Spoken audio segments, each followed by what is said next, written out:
Good morning, class! Good Good morning, morning, Mom. Before anything else, let us begin our day with a prayer. May request Miss Melissa to lead us in our prayer. Let's bow down our hand and feel the presence of the Lord. Lord, thank you for the day that you given to us. Let's go on to our topic. May your Holy Spirit guide us. In Jesus' name we pray. Amen. Amen. So, kindly please arrange your chairs and fix yourself before you are going to be seated. Done po. Okay, thank you so much, students. Now, I'm going to check your attendance. So, if your name is called, say present. Okay, let's start with Miss Anna. Present, Mom. How about Mr. Dino? Present. Very good. How about Miss Melissa? Present, Mom. Very good. And lastly, we have Mr. Jade. Present. Very good. I think all of you students are present here. Good job, students! Before we start our lesson, I have prepared here a game. This game is what we call Guess the Logo. Do you know this game? Yes, Mom. Very good, students. The instruction is very simple. Carefully observe each logo presented. Then consider the brand it represents. Once you have an answer, raise your right hand and clearly state the brand name. Understood, students? Yes, Mom. Very good. Okay, let's start. Let's begin this one. What logo is this? Yes? Metrobank, Mom. Very well said. How about this one? Yes? Mang Inasal, Ma'am. Very good. Lastly, we have this one. What logo is this? Great Taste White. Okay, very good. Very well said, Miss Melissa. So, please do give a round of applause for everyone who participated in our activity. Good job, everyone. So, are you guys ready for our lesson today? Let's go. Okay. Now, please read our learning objectives for this discussion. Read it all together. The students will be able to define tone, mood, technique, and purpose of the author, appreciate the importance of the lesson through participation, And lastly, demonstrate understanding of tone, mood, technique, and purpose of the author through participation in class activity and discussion. very well said. Thank you, students. All right, before we proceed to our discussion, I will group you into two groups. Mr. Dino and Miss Melissa will be the red team and will be seated in the left side, while Mr. Jade and Miss Anna will be the blue team and will be seated in the right side. Okay, I will give you a printed copy of a passage from Footnote to Youth by Jose Garcia Villa. However, the text will be deliberately cut into strips and mixed up.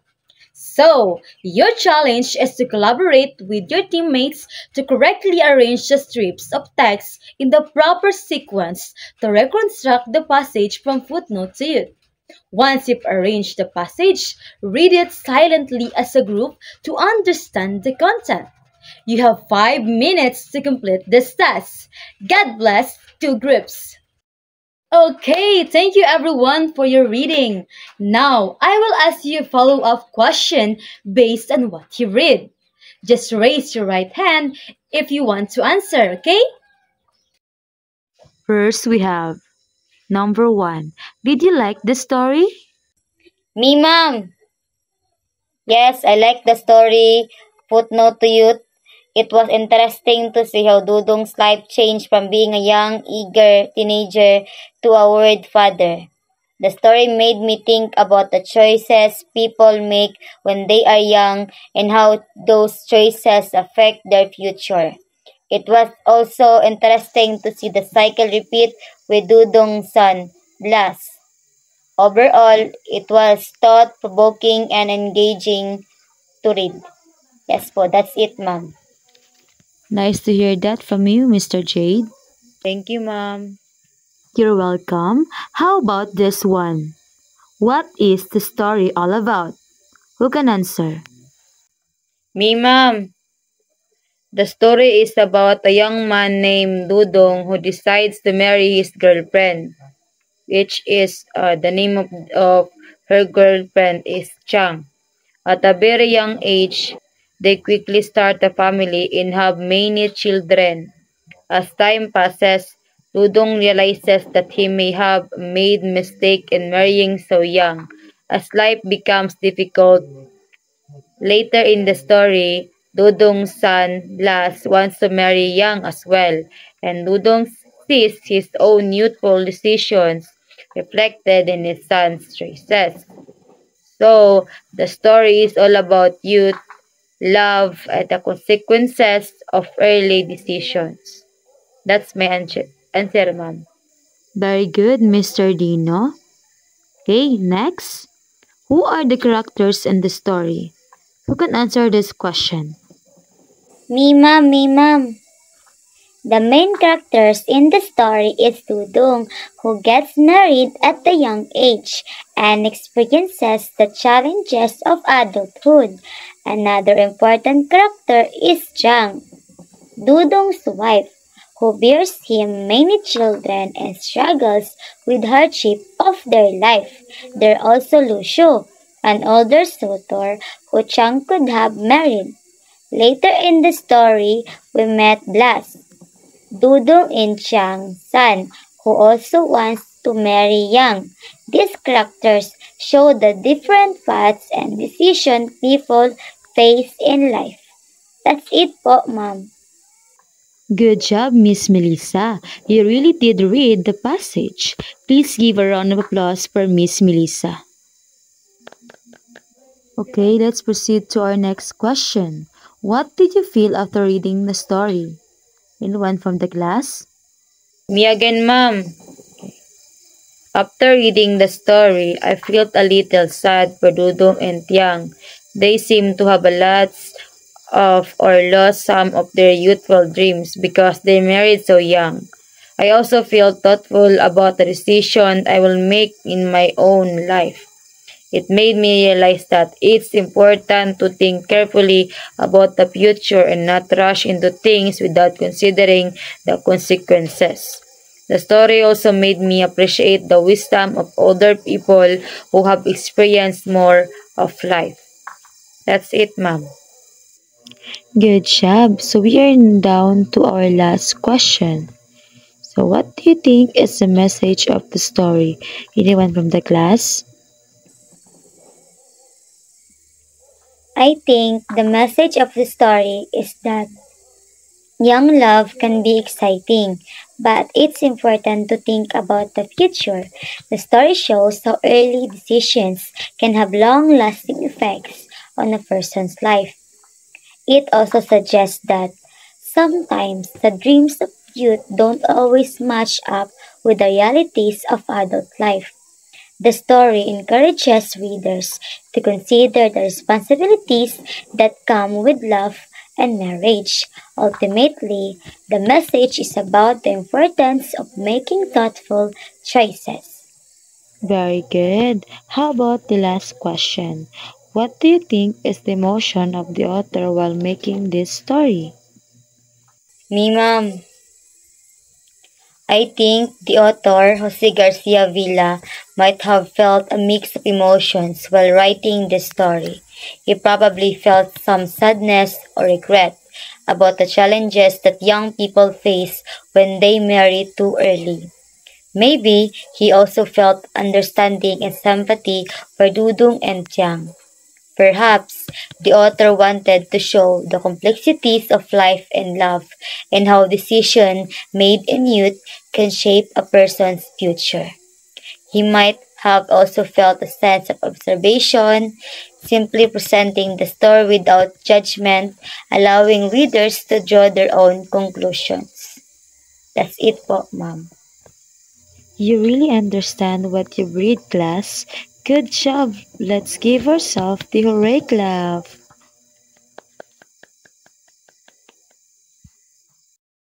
By answering these questions, you are on your way to defining the mood and zone. Mood and zone are important. So now, I want everyone to fasten your seatbelt because we are going to finally unfold our topic.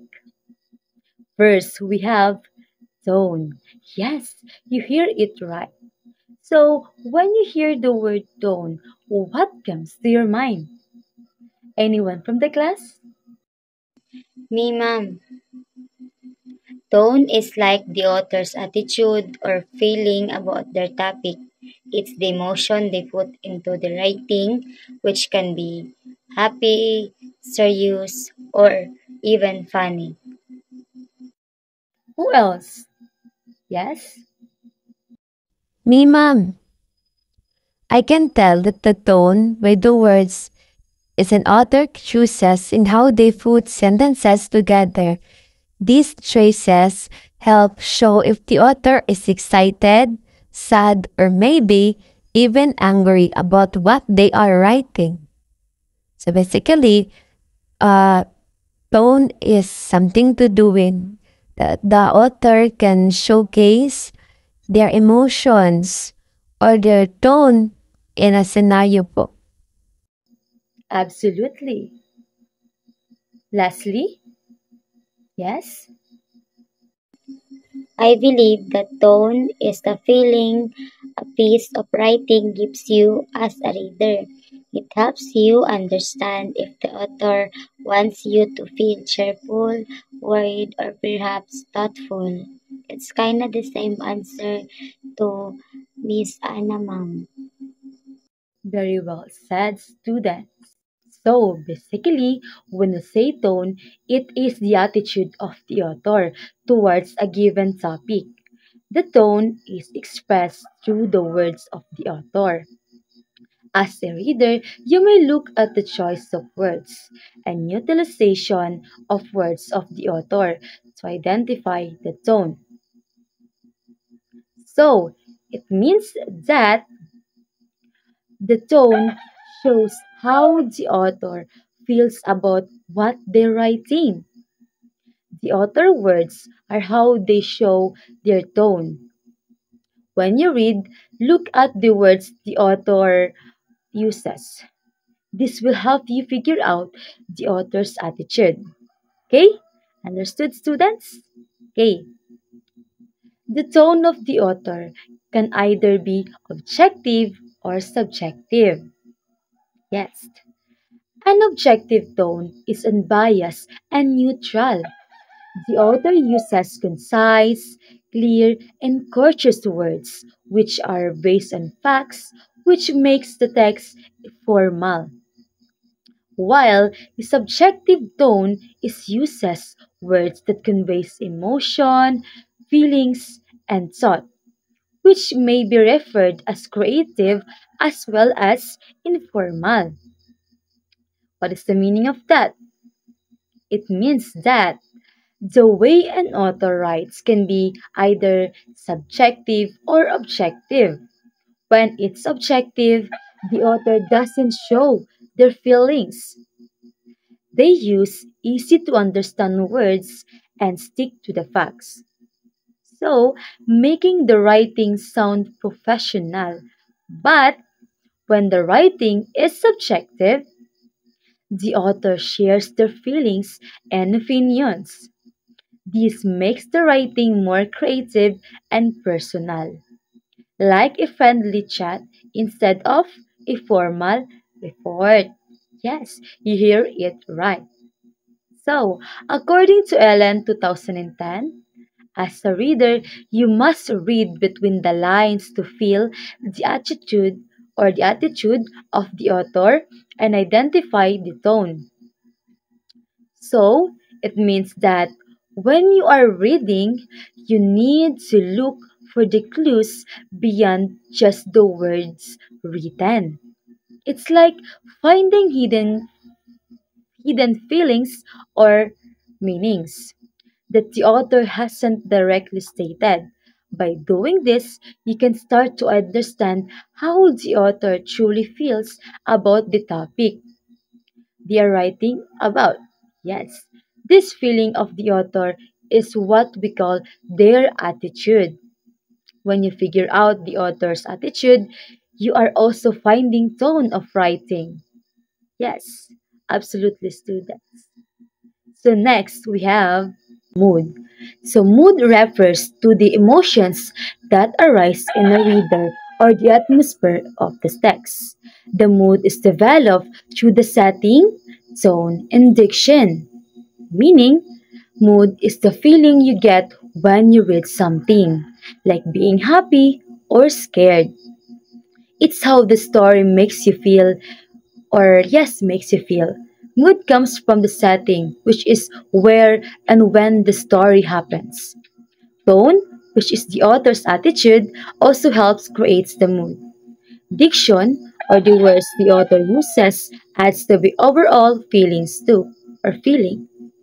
Mood is different from tone in a way that mood is the emotion that the author wanted the readers to feel while reading the text. Means it tells that mood is about how the author wants you, the reader, to feel. It's like the author is trying to create a certain emotional atmosphere for you while you read the story. So, if the author wants you to feel scared, the mood of the story will be scary. The author uses words and descriptions to make you feel that emotion as you read along. Essentially, the mood is the feeling that the author tries to give to the reader. Some positive moods are cheerful, calm, dreamy, excited, and even happy, while being angry, depressed, gloomy, envious, and frustrated are negative moods.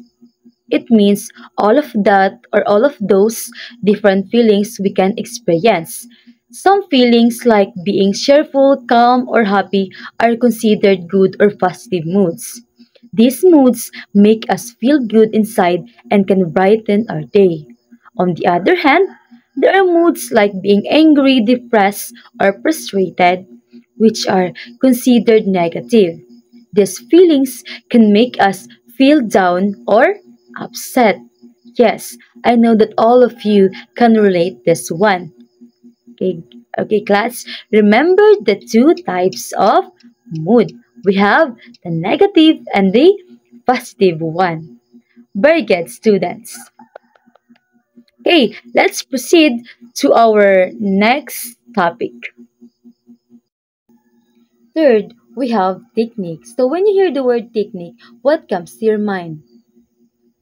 Yes, Mr. Jade? I believe that technique is a special way of doing something to get a certain result. It's a specific method or trick used to achieve a goal. Very good. Yes, Miss Anna? I believe the technique is like a set of steps or a plan for doing something well. It helps you to become more effective and skilled at a task. Absolutely.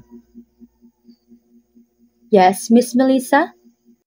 For me, ma'am, technique involves or uses specific skills or tools in a particular way.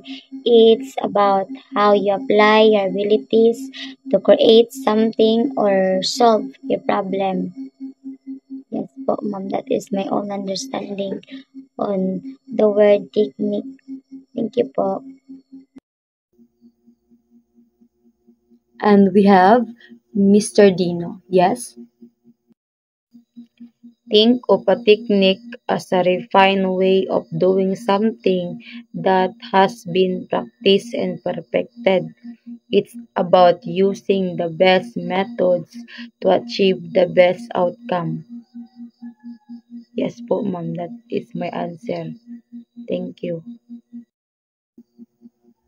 Very well, students. You have really a stack knowledge about this word. Good job. Basically, when we say technique, it is the author's syntax, word choice, and tone. Techniques varies from one author to another, meaning it talks about how authors write and what makes the writing unique. Technique here means the specific ways an author put words together, which includes their sentence structure or syntax.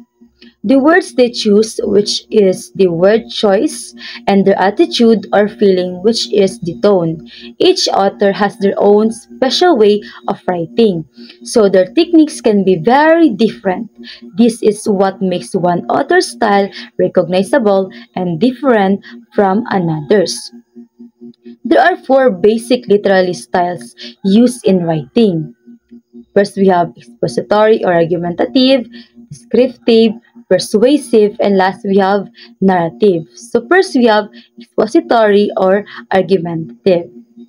It means that it focuses to tell the readers about the specific subjects or topic, but the author leaves out his own opinions about the topic, meaning it describes a type of writing where the main goal is to explain something clearly.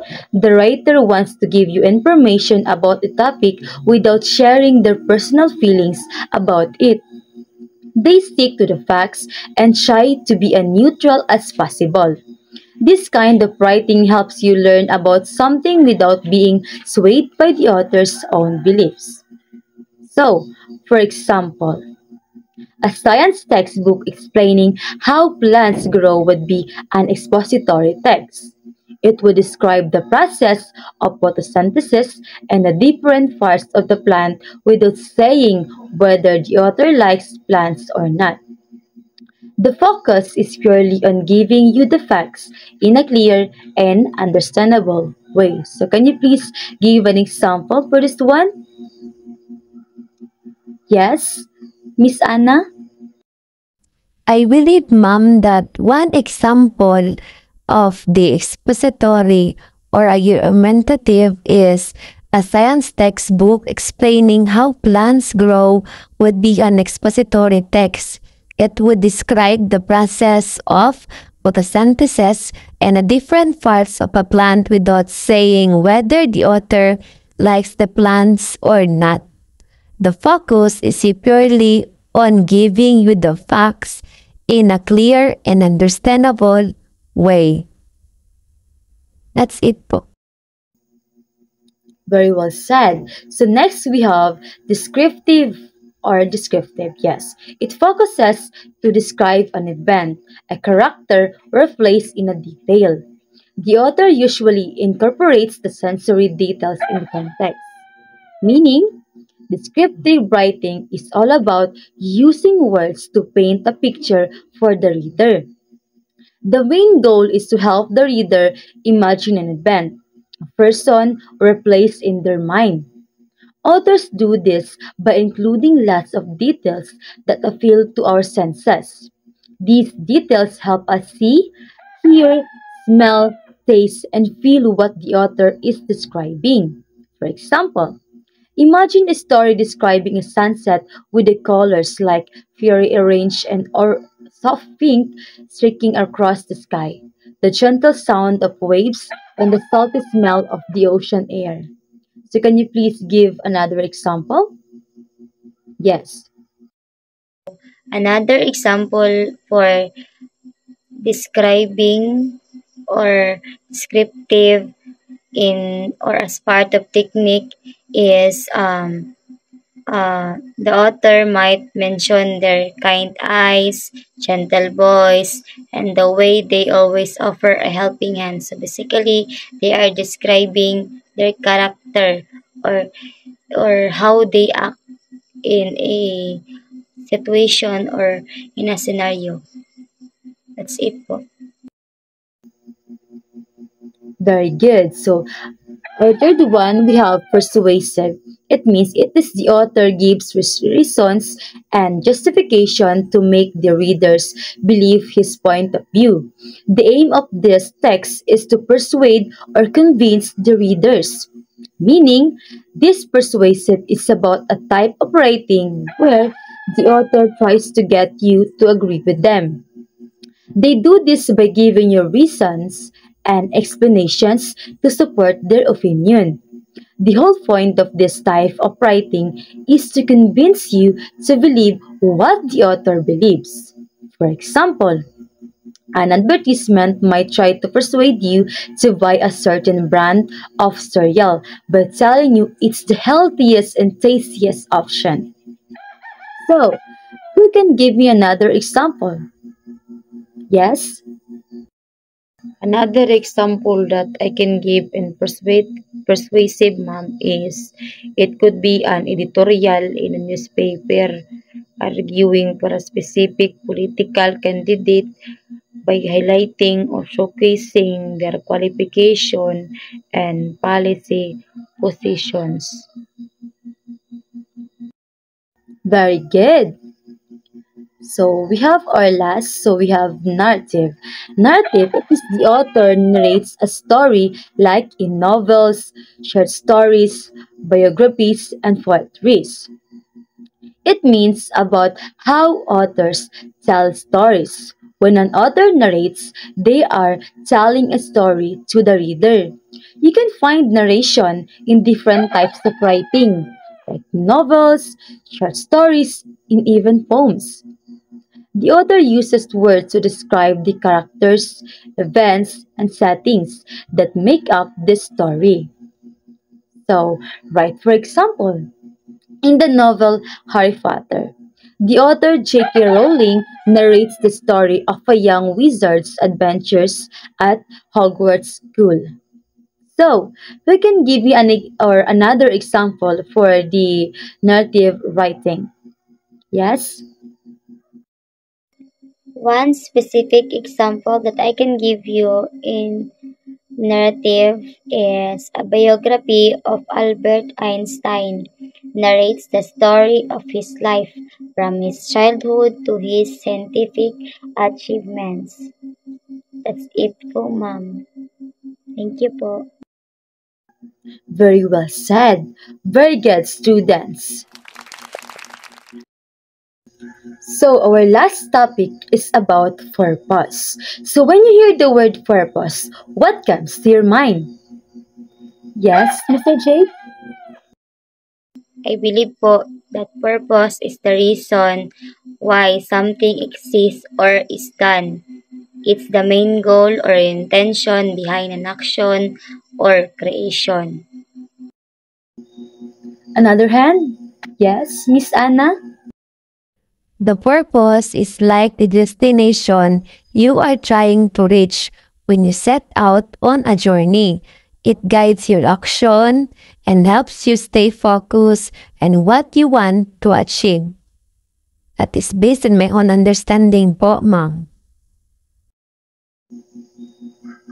Yes, Miss Melissa? Purpose is the answer to the question why. It explains the reason behind something and gives its meaning. And lastly, Mr. Dino? Think of purpose as the driving force behind an action or decision. It's what motivates you to do something and gives your efforts direction. Yes, you are all correct. So, when we say purpose, it is the reason why the author writes the text. The main purpose of writing a text are to inform, entertain, and to persuade. Meaning, purpose or the purpose explain why authors write. The purpose is the main reason an author creates a text. Author usually writes to do of the three things, which are to give information, to entertain people, or to convince them of something. So we have to inform. So it means that the author gives out information through the text by providing facts and explanation to the readers. And when we say to entertain, it means that the author gives delight or amusement to the readers through writing the text. And when we say to persuade, or other term for this is to convince, it means that the author convinces the readers to agree to his or her point of view. Also, the author may give facts to prove a point. Of course, if you are going to convince a point or a topic or a certain thing, you need an evidence for the person that you are communicating with will actually believe what you've said. Okay? Yes, students. So, is there any clarification and question to our discussion? None, Mom. Really? Yes po. Okay, very good, students. You really listened to what we discussed this day. I'm so proud of you, students. Since you don't have question and clarification to our topic, now you are grouped into two. Using the literary piece entitled Footnote to Youth, which you have already read earlier, you are going to determine its tone, mood, technique, and purpose of the author. One whole po.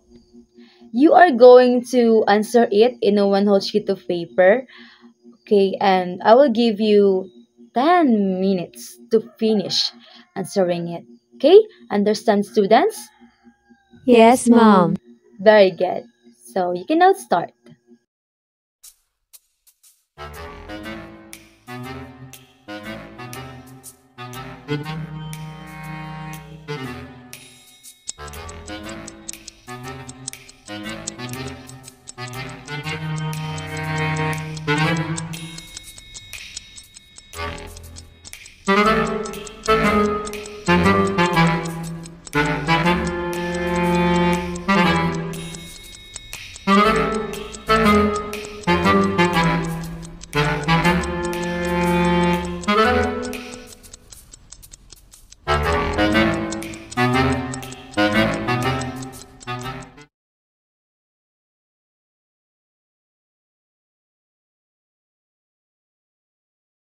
Good job, students. Give yourself a hooray clap once again.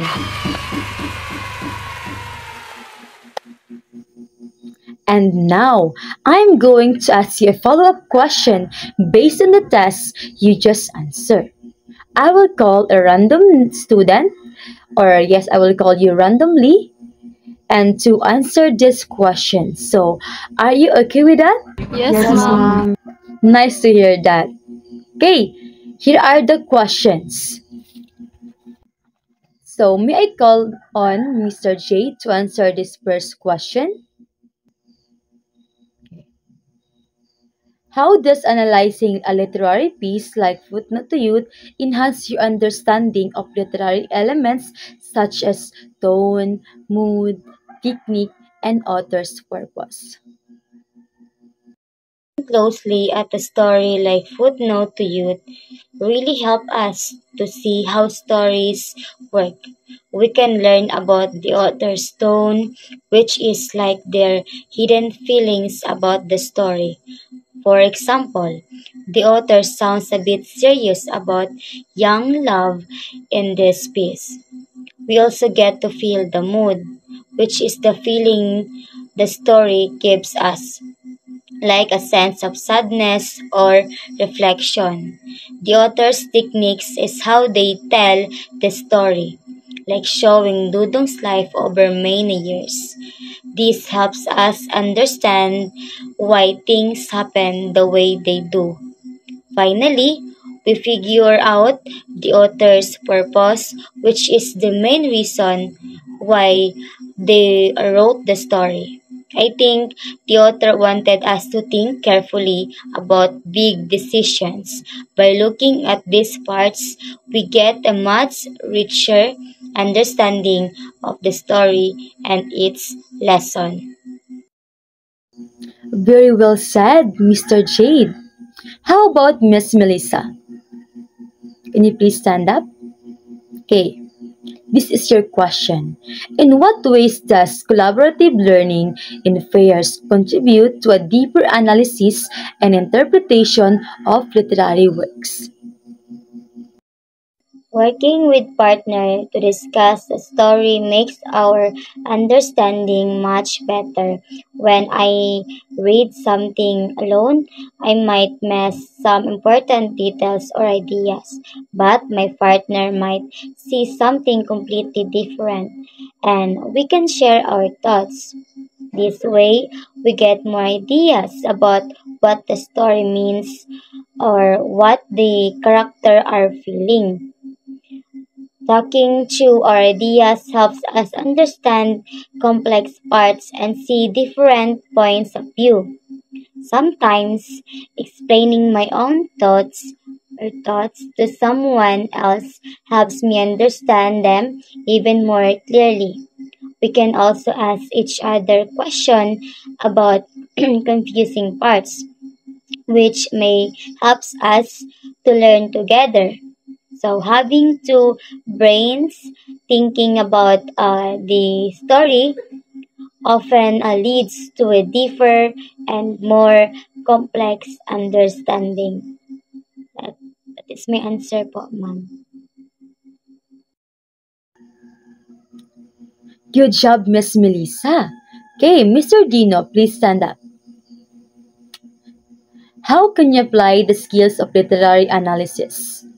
Those are tone, mood, technique, and purpose to other form of media or communication beyond literature. So, how are you going to use those literary analysis to the other platforms? I believe, ma'am, the skills we learn from analyzing stories are useful in many other places, not just books. For example, when I watch a movie, I can notice the mood it creates.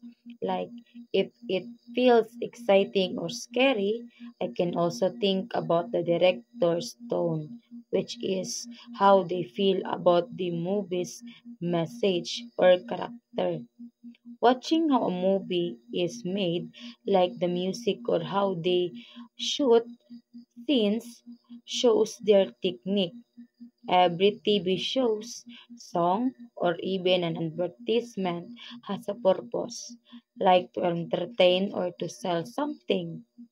Even social media posts have a tone, like funny or serious, in a purpose like sharing information. So understanding these elements helps me understand all kinds of media better and to become more knowledgeable enough in this generation. What a brilliant answer, Mr. Dino. Thank you for that. How about Miss Anna? Okay, here is your question. What strategies can you use to effectively organize your thoughts and present a comprehensive analysis of a literary piece in a single sheet of paper? To put all my thoughts about a story into one page, I would first start by writing down all the main ideas that come to my mind. I would quickly jot down notes about the tone, mood, and the author's techniques and their purpose. Next, I would create a simple outline to decide the best order for my points. Using bullet points or short, clear sentences for each main idea would help save space and make it easier to read. For example, I'd have a small section for tone with a short sentence explaining it and one quick example. I would do the same for mood, technique, and for pause, keeping each part brief. Using clear heading for each section would also help keep everything net, neat and organized on the page. This way, I can fit a lot of information without it looking messy. So that are my strategies that I will going to do fun. You are absolutely correct, Miss Anna. So, may I request Mr. Jade again to answer our last question? Okay, here's your question. How does understanding the author's purpose in Footnote to Youth help you connect with the themes and message of the story on a personal level? Yes, how can you? I believe that knowing why the author wrote Footnote to Youth makes the story feel more personal to me. If the author's goal was to show the challenges of marrying young, it makes me think about my own future choices. I start to consider the big decisions I will have to make when I get older. The story teaches that what seems like a good idea when you're young can bring difficulties later on. This makes me realize how important it is to think carefully before making long-term commitments. I can connect to the idea that every choice has consequences, even if I haven't faced the exact same choices as Dudo. Understanding the author's purpose helps the story lesson about youth, love, real life feel very important and relevant to me, especially these days. Very well said, Mr. Jade. Okay, great job everyone for being courageous to answer such difficult questions. I'm so happy that you've learned something from this discussion. Since we're done in our discussion and you don't have any questions, right? Yes, Yes, Okay, ma'am. ma'am. if you don't have questions, then let's have an assessment. Okay, so can you please get one fourth sheet of paper? One One fourth, fourth, ma'am. ma'am. Yes, one fourth sheet of paper. And can you please write your name there, the day to day, the subject, and of course, the assessment word. Okay, you're done. Okay, very good. You're done. Opo. Opo. Okay, very good. So the instruction is very simple. I am going to read the actual questions, and you are going to write your answer in your paper. Okay, just the answer only. Don't write the question itself. Okay, and I will read it twice only. So if the time will up, it means you are no longer able to answer that question, and you can proceed to the next question. Okay? Are we guys clear? Yes, Yes po, ma'am. ma'am. Okay, very good. Number one. Blank is the attitude of the author towards a given topic, expressed through their choice of words. Again, blank is the attitude of the author towards a given topic, expressed through their choice of words. What do you think is this one? Number two. Unblank tone is unbiased and neutral, using concise, clear, and courteous words based on facts. Again, unblank tone is unbiased and neutral, using concise, clear, and courteous words based on facts.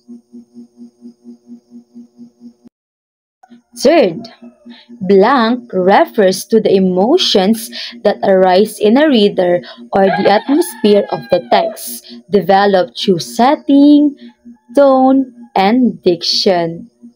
Again, blank refers to the emotions that arise in a reader or the atmosphere of a text, developed through setting, tone, and diction. I believe this question is very simple, right?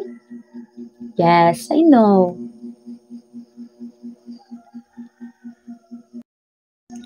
Fourth, we have blank is the author's syntax, word choice, and tone, varying from one author to another, with basic styles like expository, descriptive, persuasive, and narrative.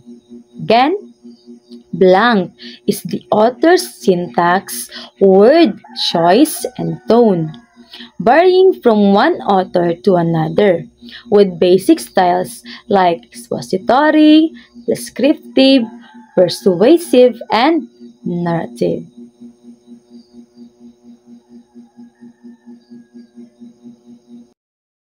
Lastly, we have number 5. Okay, the question is, the main blank of writing a text are to inform, to entertain, and to persuade the readers. Again, the main blank of writing a text are to inform, to entertain, and to persuade the readers.